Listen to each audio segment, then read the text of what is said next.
जीवन में हर व्यक्ति सफल बनना चाहता है, लेकिन सफल बनने के लिए आपको अच्छे विचारों को अपनाने की जरूरत है। गौतम बुद्ध के उपदेशों से आपके जीवन में सकारात्मक बदलाव आते हैं और इससे आपका जीवन बदल जाता है। यही कारण है कि बुद्ध के विचारों को सुखी जीवन का सूत्र कहा जाता है। सफल बनने के लिए हर व्यक्ति का अपना एक लक्ष्य पहले से ही निर्धारित होता है और वह उसी के अनुरूप काम करता है।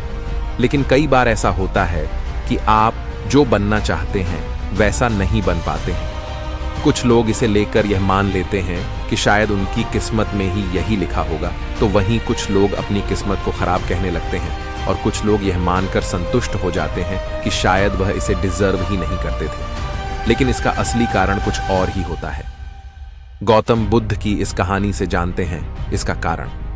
गौतम बुद्ध की कहानी। एक बार गौतम बुद्ध को एक सभा में उपदेश देना था।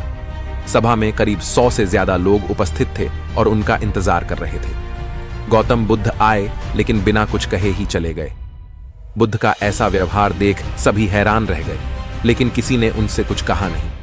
अगले दिन फिर से सभा का आयोजन हुआ, लेकिन आज सभा में उपस्थित लोगों की संख्या घटकर 80 हो गई। आज भी बुद्ध ने ऐसा ही किया। वे सभा में आए लेकिन बिना कुछ बोले चले गए। आज भी लोग हैरान हुए, लेकिन बुद्ध से किसी ने कुछ कहा नहीं।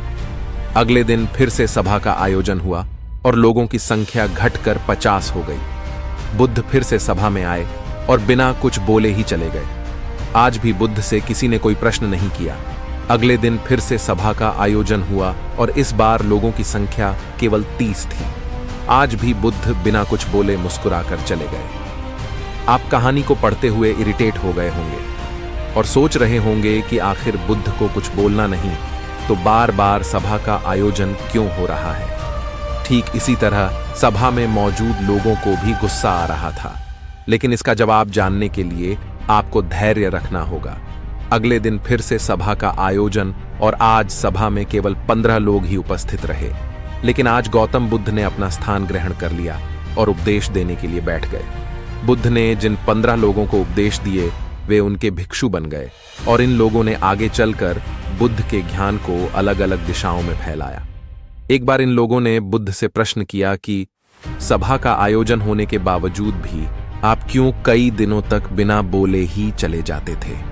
बुद्ध ने उत्तर दिया, मैं उन लोगों की खोज में था जो लायक हों। सभा के पहले दिन 100 से भी ज्यादा लोग थे, लेकिन उनमें से ज्यादातर लोगों को मेरे उपदेश से कुछ मतलब नहीं था। इसके बाद जो लोग अगले दिन आए उन्हें भी मेरे उपदेश से कोई मतलब नहीं था।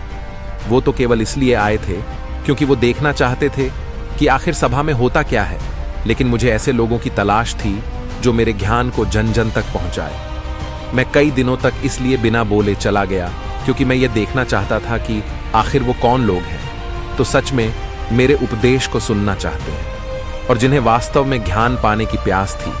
ऐसे लोग ही रोज आए। गौतम बुद्ध कहते हैं कि जिनके भीतर धैर्य था उन्हें मुक्ति का मार्ग मिला और जो लोग जल्दबाजी में थे वो आज घर पर बैठे हुए हैं। बुद्ध कहते हैं कि जिन लोगों में धैर्य का गुण होता है वे जीवन में कुछ भी पा सकते हैं, फिर चाहे आपका लक्ष्य कुछ भी हो।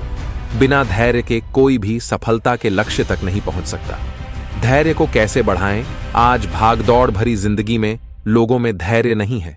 सभी में जल्दबाजी और शीघ्र अतिशीघ्र किसी कार्य को करने की होड़ मची है। लेकिन गौतम बुद्ध बताते हैं कि अपने भीतर धैर्य को कैसे बढ़ाएं। बुद्ध कहते हैं कि निरंतर अभ्यास से हम अपने भीतर के धैर्य को बढ़ा सकते हैं। यानी आप जो भी बनना चाहते हैं उसके लिए धैर्य की आवश्यकता है।